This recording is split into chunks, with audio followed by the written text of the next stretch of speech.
దేవుని నామానికి మరొకసారి వేలాది కృతజ్ఞతాస్తుతులు చెల్లిస్తూ కూడి వచ్చినటువంటి ప్రియ సంఘానికి ఈ పరిశుద్ధ దినము, పునరుత్థాన దినము, మనము ఆత్మతోనూ సత్యముతోనూ మరి దేవుణ్ణి స్తుతించే ఈ మహా గొప్ప దినంలో మనలంతా కూడా సజీవులను లెక్కించిన దేవాది దేవుడు, ఆయనకు ప్రత్యేకమైనటువంటి కృతజ్ఞతలు చెల్లించే బద్దులమైన.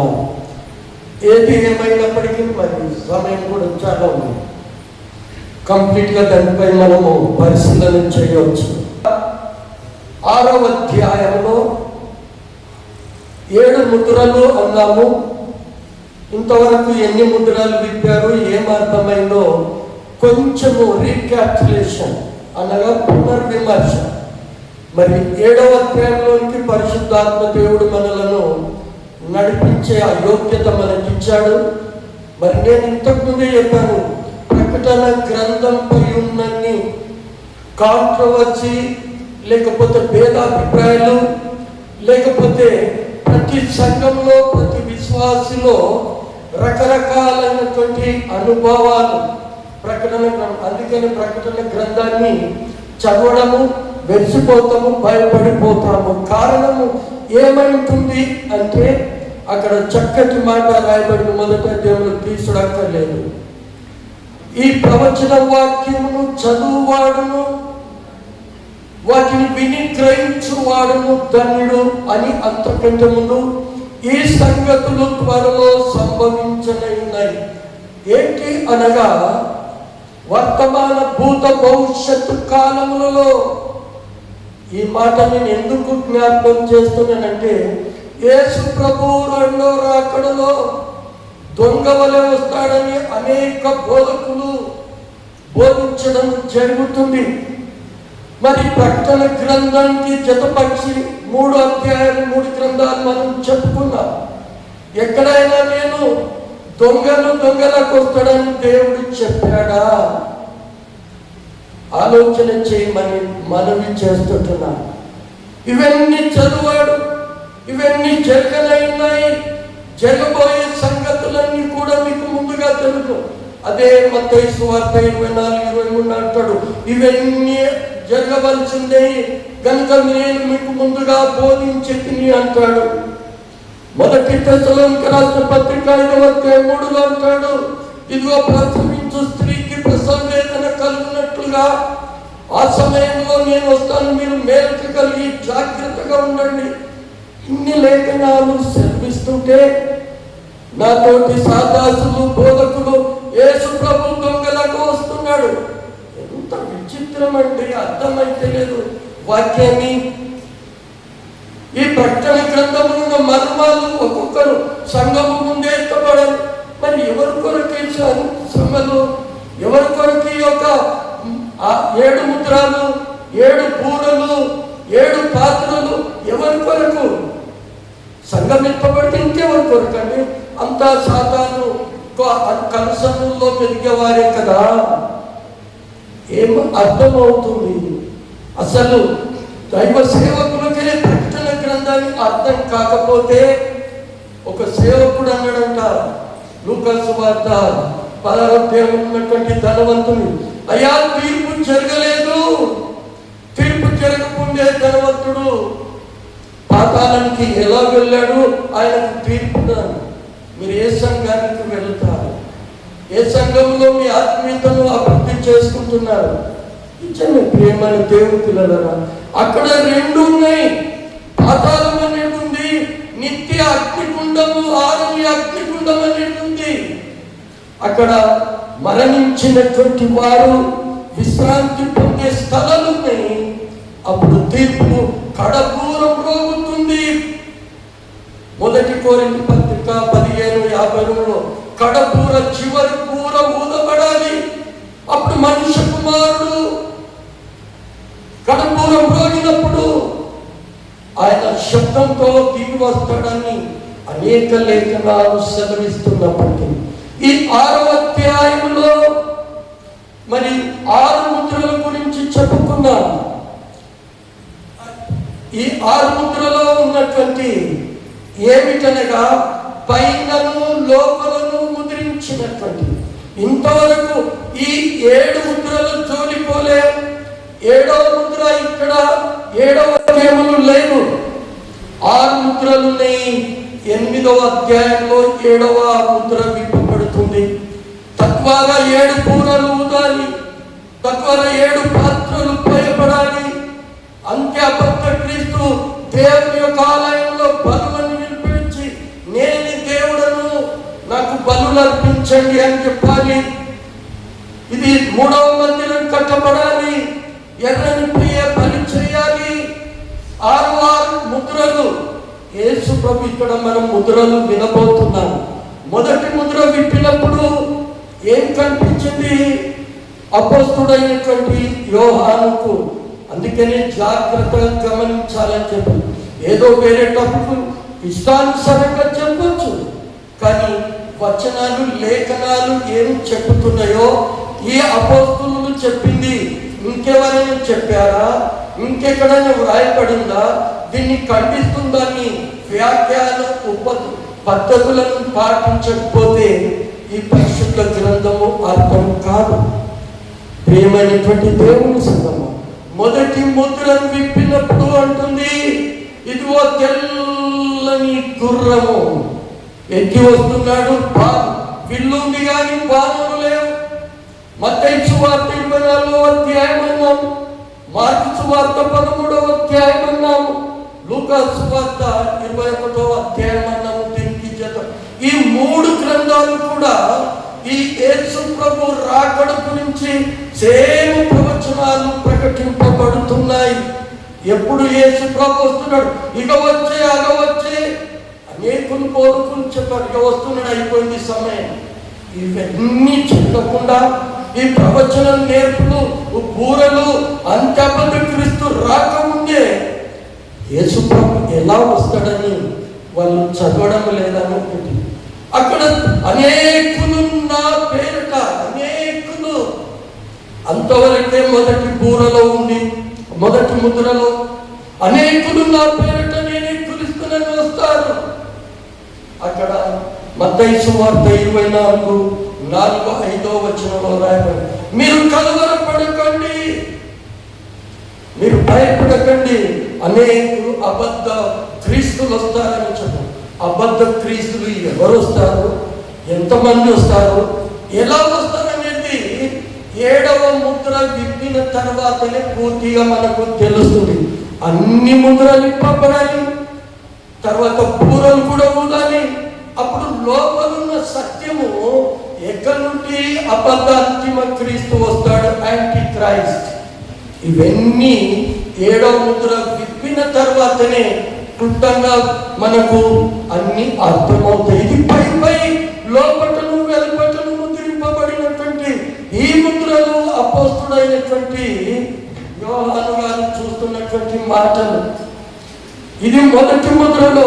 2వ ముద్రలో అక్కడక్కడ యుద్ధములను, ఒకరికి ఒకరికి పడదు, తల్లికి పిల్లకు, కోడలకు, అక్కకు, తండ్రికి, కుమారునికి.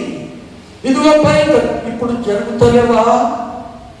కానీ ఇలాంటి శ్రమ, ఇలాంటి యుద్ధాలు అన్ని యుద్ధము హెజ్కేలు గ్రంథము 38లో జరగాలి.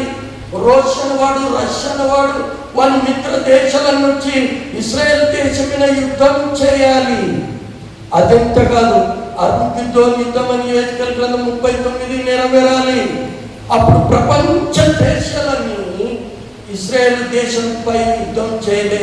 అప్పుడు యుద్ధము యెహోవాది, అప్పుడు దేవుడు చేస్తాడు.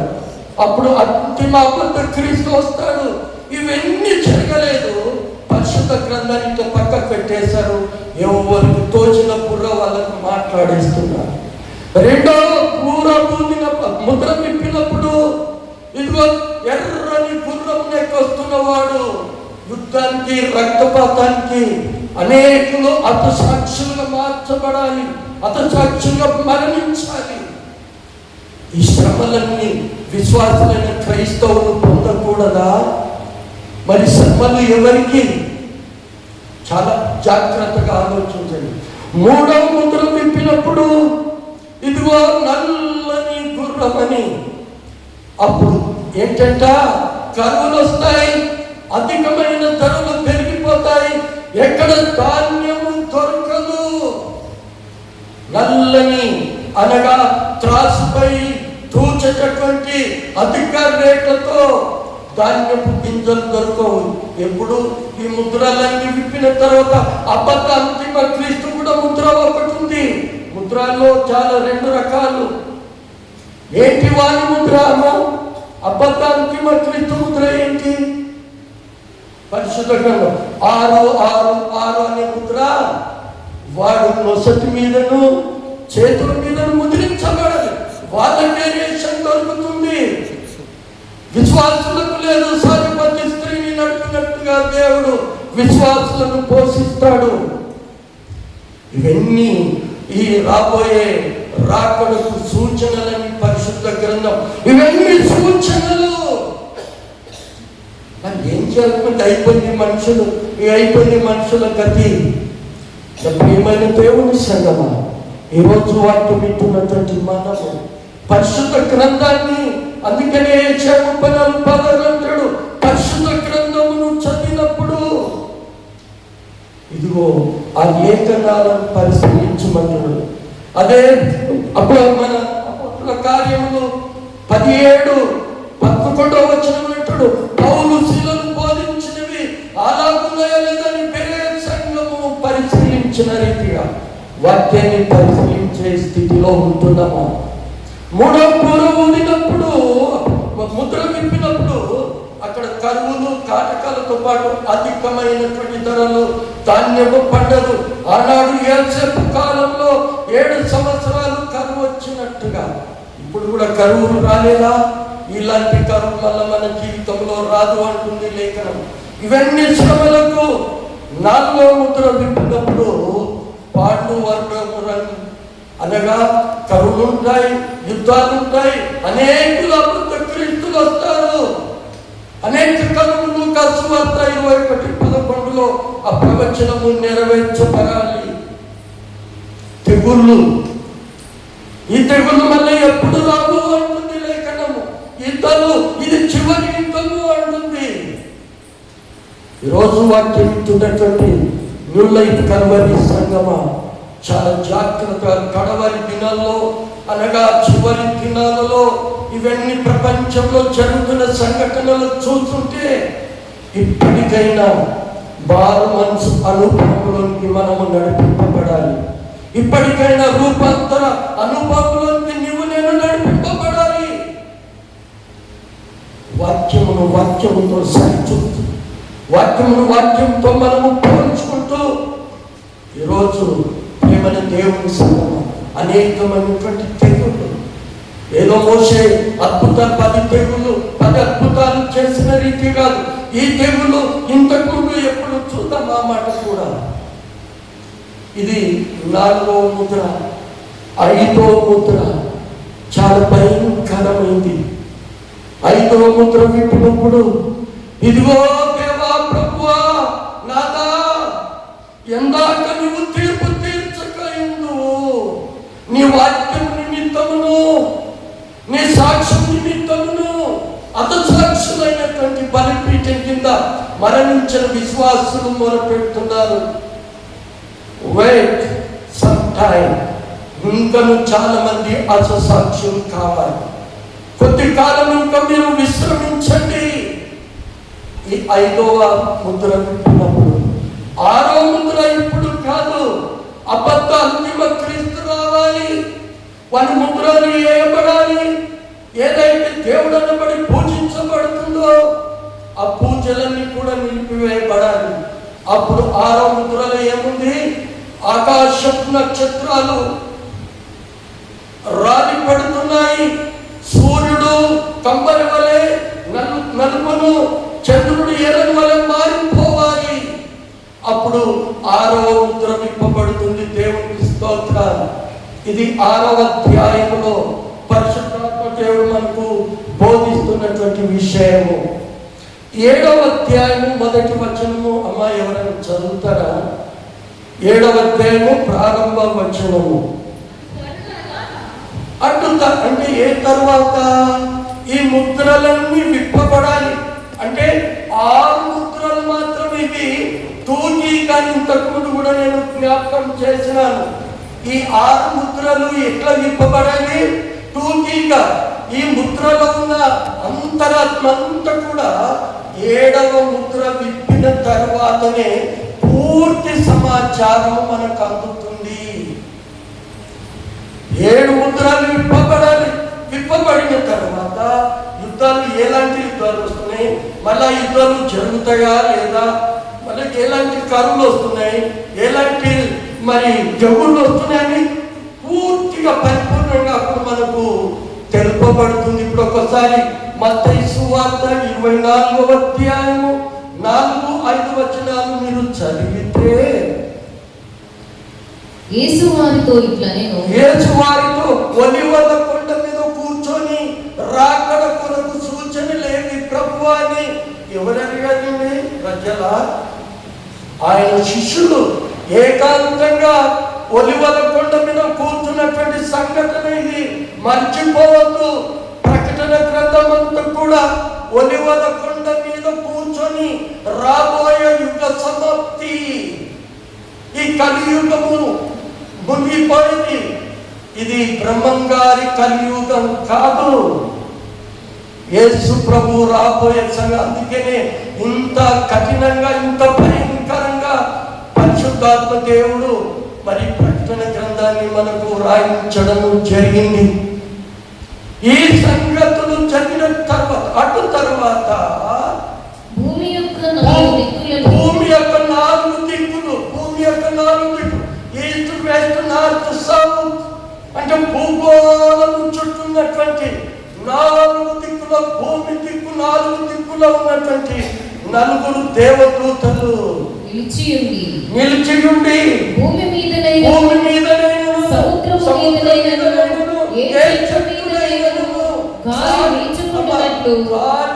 గాలి లేకపోతే మనిషి బ్రతుకుతాడా?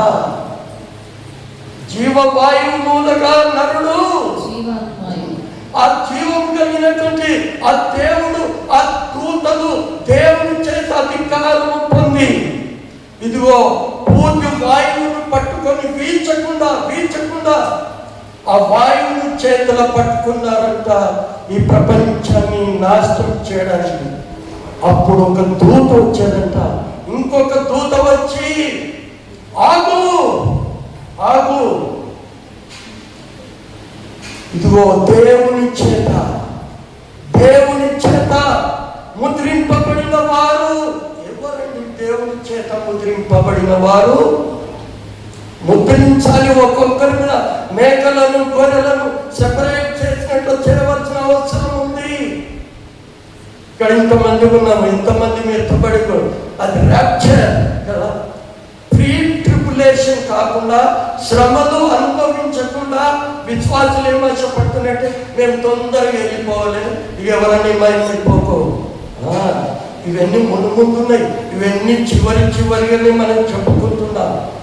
నా ప్రియమైన దేవుడు, ఇంకొక దూత వచ్చి ఆగుము, మా దాసులైన వారికి మేము ముద్రించాలి. ఏమని ముద్రించాలి? ఏం ముద్రిస్తాడు? 6 అబద్ధ అంతిమ క్రీస్తు వారి యొక్క ముద్ర. ఏ ముద్ర అంటే అది వారి పేరైనను, వారి సంఖ్య అయినను, అది నొసటి మీద కానీ చేతుల మీద ముద్రించాలి. అది అబద్ధ అంతిమ క్రీస్తు ముద్ర. యేసు ప్రభు ముద్ర అలా కాదే. ఒకసారి ప్రకటన గ్రంథం 14వ వచనం మొదటి వచనం 2వ వచనంలో చూస్తే, మరియు నేను చూడగా ఇదిగో ఆ గొర్రెపిల్ల సీమోను పర్వతం మీద, ఇది కొంచెము 2 గుంపులు ఉన్నాయి. 1,44,000 మంది ఎవరు అనేటువంటి ప్రశ్న వేసుకున్నాం. ఇక్కడ ఉన్నటువంటి 44,000 మంది ఉన్నారు. ప్రకటన గ్రంథంలో 1,44,000 మంది ఉన్నారు. 2 గుంపులు. 7వ అధ్యాయంలో 1,44,000 మంది ఉన్నారు. ప్రకటన గ్రంథము 14వ అధ్యాయంలో 1,44,000 మంది ఉన్నారు. ఎవరు? ఇక్కడ 7వ అధ్యాయంలో మనకు స్పష్టంగా ఏ కష్టం లేకుండా పరిశుద్ధాత్మ దేవుడు రాయించినటువంటి అక్కడ 14వ వచనంలో ఉంది, ఆయన పేరైనను తండ్రి ఆయన నామమైనను తండ్రి పేరైనను. అమ్మ చదువు. ఆయన నామమును ఆయన తండ్రి నామమును ఏంజిల్ అంటూ ఇంకొక దూత, ఆ 4 దూతలేమో గాలి వీల్చకుండా ఆయన్ను పట్టుకున్నది. ఆగు, ఇంకా ఇదిగో దేవుని బిడ్డలను దేవుని ముద్ర వేయాలి, ఒక్కొక్కరికి గుర్తేయాలి. ఇప్పుడు ఆ గుర్తును పొందుకునే యోగ్యత. అందుకనే పౌలు రాస్తాడు కొరింథీ పత్రిక 2వ కొరింథీ పత్రిక 1వ అధ్యాయము 21-22 వచనంలో ఎలాగూ మీతో కూడా క్రీస్తునందు నిలిచియున్నట్లుగా చూడండి, క్రీస్తునందు నిలిచియున్నట్లుగా మమ్మల్ని స్థిరపరిచి అభిషేకించిన వాడై ఉండి ఆయన మనకు ముద్ర వేస్తున్నాడు. ఒక్కొక్కరి మీద ముద్ర వేయబడాలి. ఏ ముద్ర వేసుకుంటారో మీకే తెలుసు. ఆ ముద్రించబడే గుంపులో, ఆ దేవుడు ఏర్పరిచే గుంపులో, ఆ ఎత్తబడే గుంపులో నా ప్రియమైన దేవుని న్యూ లైఫ్ కల్వరీ సంగమా, ఆ గుంపులో ఏ గుంపులో ఉంటున్నావు ఆలోచించమని ప్రభు పేరిట మీకు మనవి చేస్తున్నాను.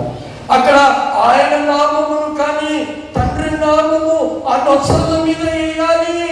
ఆగు అని 5వ దూత వచ్చి 7వ అధ్యాయంలో అంటుంది, ఆగు, నా బిడ్డలైనటువంటి వారి నొసళ్ళ మీద నేను ముద్రించాలి. అంతవరకు మీరు ఈ లోకాన్ని మీరు నాశనము చేయకూడదు.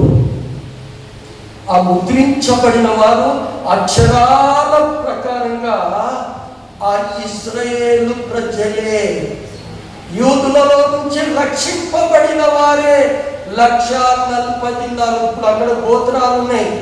అక్కడ మీరు గమనిస్తే 2 లేరు, 2 కొత్తగా చేర్చింది. అక్కడ దాను గోత్రము, ఎఫ్రాయిం గోత్రము లేదు.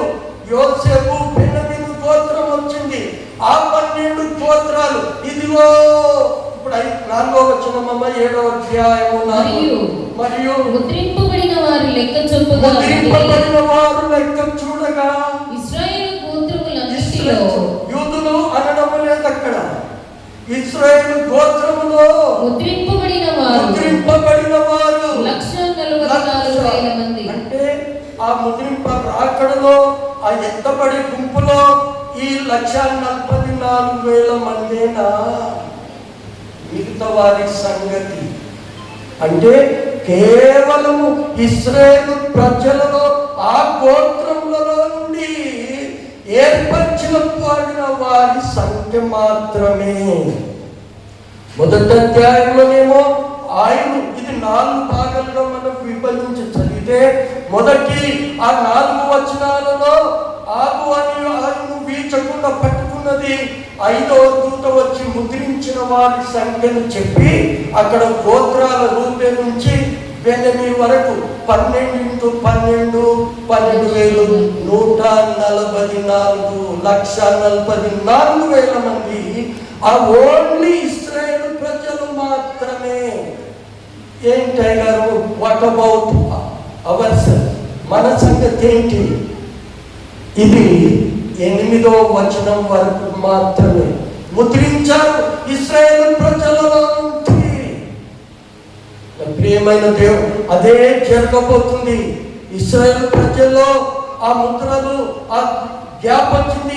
6వ ముద్ర విప్పి చూచాయిగా చెప్పి ఇదిగో 6-7 మధ్యలో గ్యాప్ లో ఆ ఇశ్రాయేలు ప్రజలను ప్రభువు ముద్ర వేసి ఏర్పాటు చేయడం, ఇవన్నీ జరగాలి.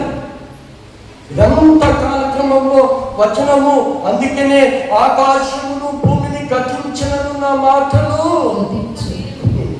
ఇక్కడ అదే మత్తయి సువార్త 24 అంటాడు, నా మాటలు ఒకటైనను తప్పిపోదు, ఏ ఆయుధము నా ముందర వర్ధిల్లదు.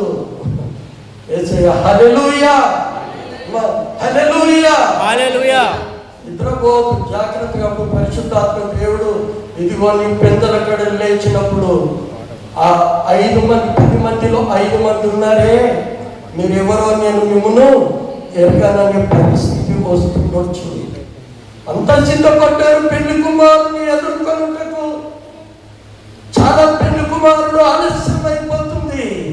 ఈ రోజున చెప్తారా ఎప్పుడు వస్తాడు, మేము చిన్నాను అదే చెప్పాను, ఇప్పుడు కూడా నేను కూడా అదే చెప్తాను. ఇంకెప్పుడు ఇవన్నీ ఈ బూరలు, కడబూరలు, ముద్రలు, ఉగ్రత పాత్రలు, బలి అర్పణ, అంత్యకృతి ఇవన్నీ రాకుండా ప్రభు రాకడ ఎలా జరుగుతుంది? ఇంకొందరు అంటారు 1000 పరిపాలనలో మనం ఉంటామంటారు.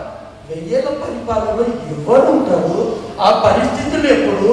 ఏ తర్వాత సంఘం ఎట్ట తర్వాత 1000 పరిపాలన ఉంటుందా? సంఘం ఎత్తపడకుండా ఇవన్నీ తెలియకుండా ఎలా ప్రకటిస్తామండి? చాలా జాగ్రత్త వాక్యంతో ఆశమాయిచి కాదండి. నేను ఒకవేళ నా నోట్లు చదివినట్టు అనేకులు మీరు బోధకులు కాకుండా అంటుంది యాకోబు 3వ అధ్యాయం. అందుకనే ఒక పౌలు తిమోతి ప్రియమైన కుమారుడికి రాస్తూ భయంకరంగా మాట చెప్తాడు, మీరు వినడొచ్చు, భయంకరము. సేవకులకు ఇట్లా ఒళ్ళు ఇట్లా జలదించాలి, ఇక్కడ నిలబడి వాక్యం చెప్పాలి అంటే 2 తిమోతికి రాసిన పత్రిక 2వ అధ్యాయం 15వ వచనం చదివితే మాకంటే ఇక్కడ వెళ్ళి చెప్పడం కారణం నాలుగు పలికేది. అలాంటి సువార్త దేవుని ఎదుట దేవుని ఎదుట యోగ్యునిగాను సిగ్గుపడనక్కరలేని వానిగాను సత్యవాక్యమును నిన్ను నీవే కనపరుచుకొనుటకు నేను అనుకోవాలి. ఇక్కడ నేనే సత్యవాక్యమును సరిగా బోధించువానిగా ఉండాలి. సేవకుడల్లా రేతులు ట్రైనింగ్ అంటున్నారు, కారణం తెలియదు. కానీ నీవు నలగబోతే ఏ అపోస్తలుగా కావాలి, ఏ ప్రవక్తలుగా కావాలి, అతను సాక్షిగా మారిపోయిండు. అందుకనే 5వ ముద్రలు అంటారు, ఎందాక తీర్పు తీర్చగా ఉండువు ఆగు అంటుంది 5వ. ఇప్పుడు మత్తయి సువార్త 24 6వ వచనం చూద్దామమ్మా. ఇక్కడ ఒకసారి 6వ వచనం, మరియు మీరు యుద్ధములను గూర్చి యుద్ధ సమాచారములను గూర్చి చెప్తున్నాము. 9వ వచనం వచ్చాక ఏమంటున్నాడు అక్కడ అంటే, అప్పుడు జనులు మిమ్ములను శ్రమపాలు చేసి చంపెదరు. బాగా గుర్తు పెట్టుకోవాలి మీరు. Notice point honour, Vakeel honour, judge అంటాడు. నోటీస్ పాయింట్ ఆనర్, ఇది మీరు కూడా గుర్తు పెట్టుకోండి. అప్పుడు జనులు మిమ్మును శ్రమల పాలు చేసి చంపెదరు. మరి శ్రమల కాకపోతే సంఘం ఎత్తబడుతుంది. రాక్షే నోరు దాన్ని ఎటొస్తే పాడేసుకుంటే పరిశుద్ధాత్మని తీర్పులో నిలబడ్డప్పుడు జవాబు చెప్పవలసిన అవసరము నాకుంది, ఎవరికుందో తెలియదు. ఉన్నది ఉన్నట్టు బైబిల్లో లేని వద్దు అంటుంది. బైబిల్లో ఉన్నది కలపొద్దు, కలిపింది తీయొద్దు, నీ సొంత మాటలు వద్దు. ఏం మాట్లాడినా ప్రవచన వాక్యంలో మనము మాట్లాడాలి. ప్రియమైన దేవుని సంగమా, ఒక క్రైస్తవుడు అంటే మహా అగ్ని శ్రమల్లో నుంచి శ్రమలు అనుభవించాలి. ఏదో తూతూ మంత్రాలు, ఏదో ఇక మీద అనారోగ్యము, ఏదో ఆర్థిక పరిస్థితి, అది శ్రమలు అనుకుంటున్నావా? వాక్యం కొరకైన శ్రమ, వాక్యం కొరకై అంతసాక్షి. ఏమన్నా దేవుని పిల్లల ఇవన్నీ జరగాలి. మత్తయి సువార్త 24వ అధ్యాయము ఇవన్నీ 20వ వచనంకెళ్ళి 25 వరకు అంటాడు. అప్పుడు మహాశ్రమ కలుగును గనుక, అప్పుడు ఏమంటారు? మహాశ్రమ కలుగును కనుక మీరు పారిపోవుట చలికాలమందైనను విశ్రాంతి దినమందైనను కష్టమైనను ఆ. సంభవించకుండవలెనని ఉమ్. ప్రార్థించుడి. ఆ. లోకారంభము నుండి లోకారంలో నుండి ఇప్పటి వరకును ఇప్పటి వరకును అట్టి శ్రమ కలుగలేదు. అయ్యా, ఇది ముగింపులో శ్రమలు ఇప్పుడు ఉన్నాయి, కానీ లోకారంభం నుండి ఇలాంటి శ్రమలు మేము చూడలేదు, వినలేదు. అంతటి భయంకరమైనటువంటి శ్రమలు, ఉగ్రత రాబోతుంది. వాడు 2000 సంవత్సరాల క్రితం నుంచి అబద్ధం క్రీస్తు ఎప్పుడా కానీ వాడి తలను చిక్కదొరికేటువంటి ఇది 7 ఏళ్లలో 3.5 సంవత్సరాలు శ్రమలు అనుభవించిన తర్వాత ప్రీ ట్రిబ్యులేషన్ మహాశ్రమలు, అప్పుడు ర్యాప్చర్, ఎత్తబడే గుంపు, అప్పుడు వాడు అబద్ధ క్రీస్తు వచ్చి కూర్చొని నన్ను ఆరాధించండి అన్నప్పుడు, అప్పుడు సంఘం ఎత్తబడక కడపూరం రోగుతుంది. కడపూరం అంటే తెలుసా? కొరింథీ పత్రిక 15:52 చివరి పూర అది. అమ్మ ఒకసారి చదువుతా, ఎప్పుడు చేస్తారో సహాయం చేస్తారని. మొదటి కొరింథీయులకు రాసిన పత్రిక 15వ అధ్యాయము 52. ఇక్కడ కూర్చున్న వాళ్ళకు ఇల్లు జ్ఞాపకం రావద్దు, భార్య జ్ఞాపకం రావద్దు, ఏ పిల్లలు జ్ఞాపకం రావద్దు. ఎట్లయా? ఓ అగ్నికుండంలో కాల్చే కేకలేస్తే ఆ కేకలను తప్పించుకోవడం ఎట్లగా ఆలోచించాలి అమ్మా. ఇదిగో ఒక మర్మం తెలుపుతున్నాను. మనమందరము నిద్రించము కానీ నిమిషంలో ఒక రెప్పపాటున కడపూరం రోగగానే మనమందరము మార్పు పొందుగా పునరుత్థానము చెందుతాము. ఆ కడపూరం రోగంత వరకు ఎక్కడ ఉంటుంది నా ప్రియమైన దేవుని పిల్లలారా? ఇప్పుడు ఆలోచించండి. ఇప్పుడమ్మా ఇలాంటి ఇది లోకం ఆరంభం నుండి ఇలాంటి శ్రమలు అమ్మ చదవండి తల్లి. ఇప్పటి వరకు అట్టి శ్రమ కలగలేదు, ఇక ఎప్పుడునూ కలగబోదు. ఇవన్నీ రావు చివరివి ఇవన్నీ. అందుకని ఈ ప్రవచన గ్రంథాన్ని చదువువాడును, వాటి విని గ్రహించువాడును ధన్యుడు. ఈ ధన్యతను నువ్వు పొందుకోవాలంటే, నేను నా వయసులో చూసిన ఎవరు కూడా సంపూర్ణంగా ఈ గ్రంథాన్ని ప్రకటించలేదు.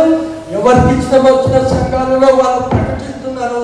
నిజమని ఇప్పటి స్టిల్ నేను చెప్పింది కూడా అంత పరిపూర్ణ 100% కరెక్ట్ అని కాదు.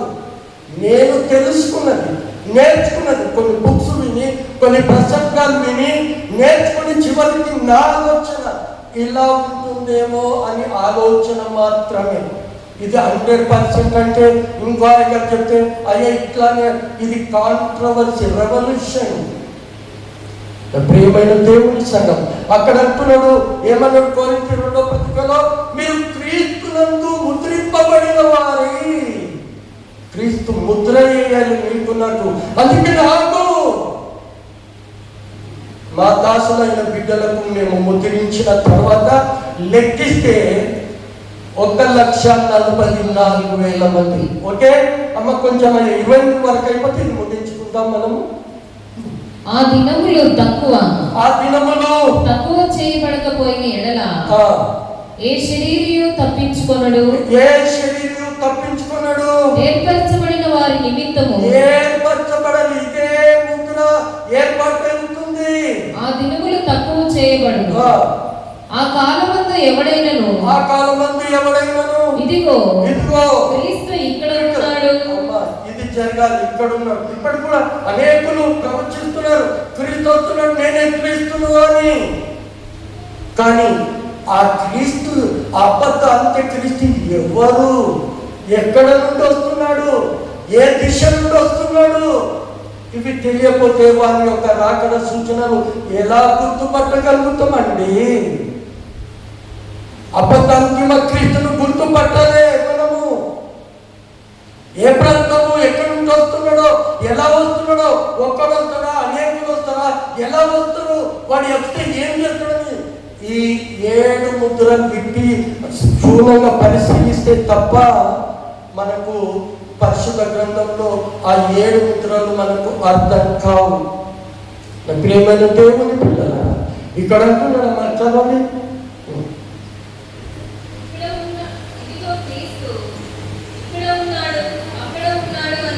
ఎడల అక్కడ దేవుని నామానికి స్తోత్రం. ఇప్పుడు ఇవన్నీ జరుగుతున్న ఆరో దూరంలో ఏముంది? నక్షత్రాలు. ఇప్పుడు 29 అదే మత్తయి సువార్త 24వ అధ్యాయం 29వ సంభవించడానికి ఏమవుతుంది? ఆ దినములు శ్రమ ముగిసిన వెంటనే, ఆ దినములు ముగిసిన వెంటనే ఉంటుంది. No late. శ్రమలన్నీ ముగించాలి. ఆడో ముద్ర అక్కడ నెరవేరబోతుందని అప్పుడు ర్యాప్చర్గా లెక్కబడాలి. అమ్మా దినములు శ్రమ ముగించిన వెంటనే చీకటి సూర్యుని కమ్మును,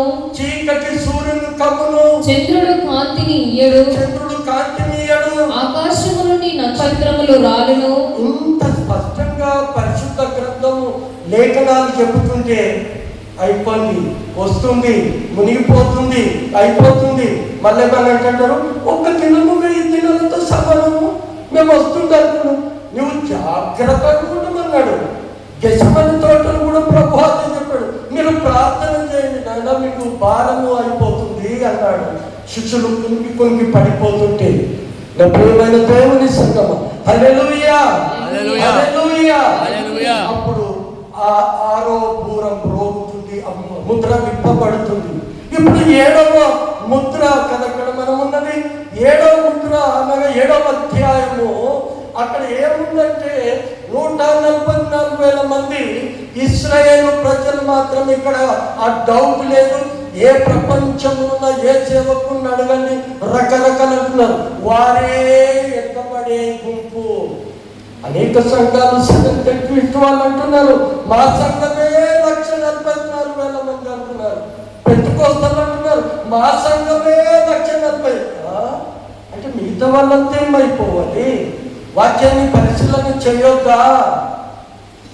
చాలా జాగ్రత్త అండి ఇంట్లో వాక్యం చదివించడం కూడా. ప్రేమల దేవుని పిల్లలారా, అక్కడ అంటున్నాడు మా సంఘం కాదు, అక్కడ ప్రత్యేకంగా గోత్రాలు 12,000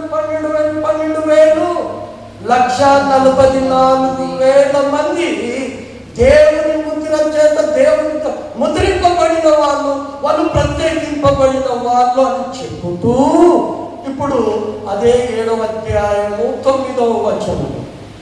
అటు తరువాత నేను చూడగా ఇదిగో ప్రతి జనములో నుండి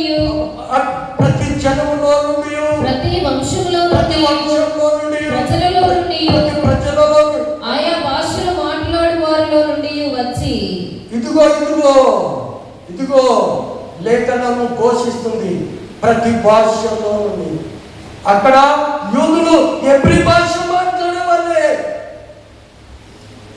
ఇశ్రాయేలు ఎబ్రి భాష షాలోమ్ అంటారు. We are not ఇశ్రాయేలియన్స్.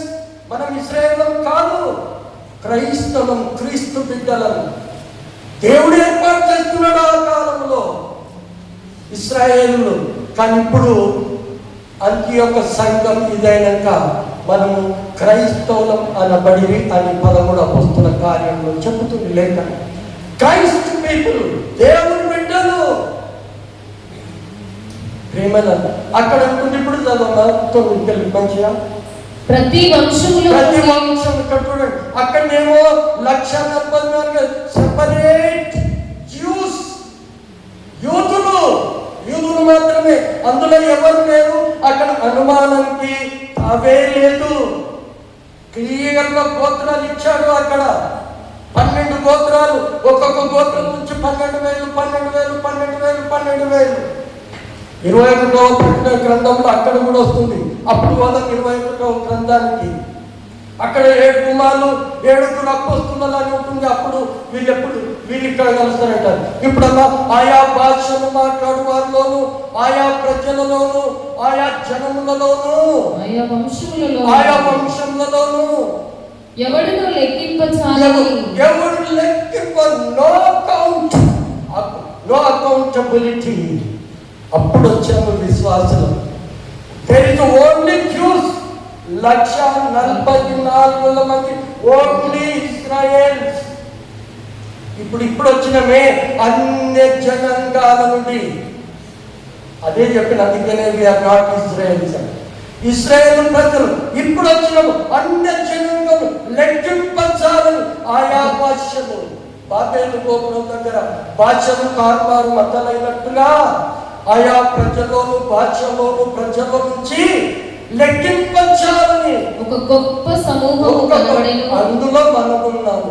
హల్లెలూయా. హల్లెలూయా. అందరూ అంటున్నారు ఓన్లీ 140 కాదు. నో, అందుకని అన్నాడు 5వ ముద్రలో ఇంకొంచెం కాలం మాకు విశ్రమించు. ఇంకా చాలా మంది అససాక్షులు కావాలమ్మా. అససాక్షులు 5వ ముద్రలు ఉంటాయి. అనేకులు అససాక్షులు కావాలి. ఇవన్నీ జరగాలి ప్రభు రాకడ కొరకు. ప్రభు రావాలంటే ఏమైనా దేవుని సంగమం అనేక లెక్కింపచాలని జనము. అప్పుడంటే వాళ్ళు తెల్లని వస్త్రములు ధరించుకున్న వారై ఖర్జూరపు మంటలు చేత పట్టుకొని సింహాసనము సింహాసనాసనుడు. 7వ అధ్యాయం ముగిద్దాం ఇవాళ, ఎందుకంటే 17 వచనాలు ఉన్నాయి కాబట్టి. 8వ ముద్ర 7వ ముద్ర, ఆ ముద్రాది తర్వాత 8వ అధ్యాయంలో వస్తుంది. ఈరోజు వాక్యం ఉంటున్నటువంటి నా ప్రియమైన దేవుని పిల్లలారా, హల్లెలూయా. అనేకులు తెల్లని వస్త్రాలు ధరించుకున్నారు. ఎవరనగా 144,000 మంది. తర్వాత జనాంగంలో నుంచి వచ్చిన అనేకులమైనటువంటి నువ్వు నేను విశ్వాసులము. అనేక జన సమూహము తెల్లని వస్త్రాలు. తెల్లదని కూడా చెప్పినాము. అన్ని తెల్లయి పవిత్రతకు పరిశుద్ధతకు గుర్తు కాదు.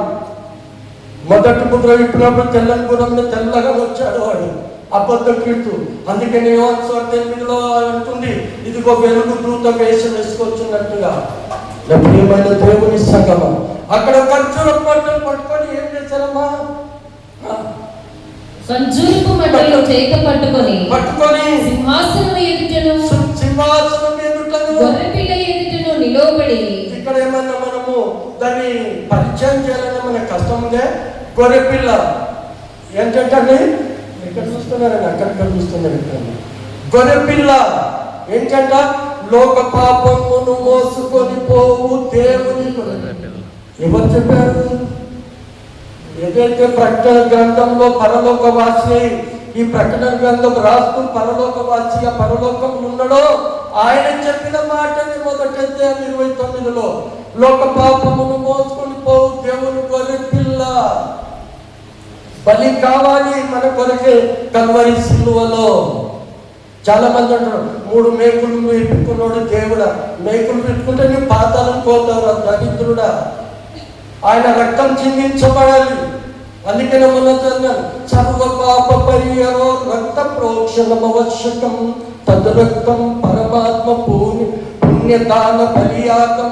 ఒక పరమాత్మ యొక్క కుమారుడు బలి కావాలి, సర్వ పాపం పోవాలి అంటే ఇవన్నీ జరగాలి. అక్కడ ఖర్జూరపు మంటలు పట్టుకొని సింహాసనం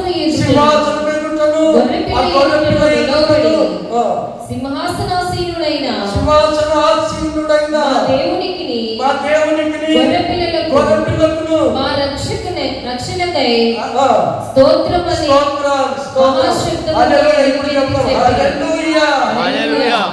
కేవలము ఇశ్రాయేలు ప్రజలు 144,000 మంది. తర్వాత ప్రజలు అనేక వదిలిపెట్టాడు, లెక్కలేదు. ఆ గుంపులో విశ్వాసులు ఇప్పుడు మనమున్న వాళ్ళము ఎంతబడి గుంపులో ఉండడానికి అక్కడ స్తోత్రము గొర్రెపిల్ల ఆ సింహాసనం ఎదుట, సింహాసన ఆసీనుడైన దేవుని ఎదుట మనమంతా కృతజ్ఞతాస్తుతులు చెల్లించాలి. ఈరోజు వాక్యం ఇచ్చినటువంటి ప్రేమను దేవుని పిల్లల ఆ 7వ అధ్యాయం ఉన్న 144,000 మందితో పాటు మనం కూడా ఆ గుంపులో ఎంతబడి స్తుతించే గుంపులో ఉండాలని ప్రభు పేరట మనం చేస్తూ దేవుడు అట్టి కృప మనందరికీ దయచేయుగాక. ఆమేన్. ఆమేన్. పరిశుద్ధమైనటువంటి మా పరలోకపు తండ్రి, కృపగల ప్రభువా, మహోన్నతుడా, జీవం వెళ్ళిన తండ్రి వందనాలు. ఇదిగో 6 ముద్రల యొక్క టూకీగా మేము పరిశీలన చేసి 7వ అధ్యాయంలో ఉన్నటువంటి ముద్రింపబడిన లెక్క సంచుడగా ప్రభువా 144,000 మందిని తర్వాత తెల్లని వస్త్రములు లెక్కింపజాలని విశ్వాసమని మేము నీ రాకడ కొరకు సిద్ధపాటు కలిగి ఉండి నీకు రాకడను ఎదురు చూస్తూ మమ్మలను మేము ప్రభువా నీకు సమర్పించుకొని నీ వైపు చూసేటటువంటి ఆ కృపను మా అందరికీ దయచేయమని మా ప్రభువైన యేసు క్రీస్తు పేరున అడిగి వేడుకుంటున్నాము తండ్రి. ఆమేన్.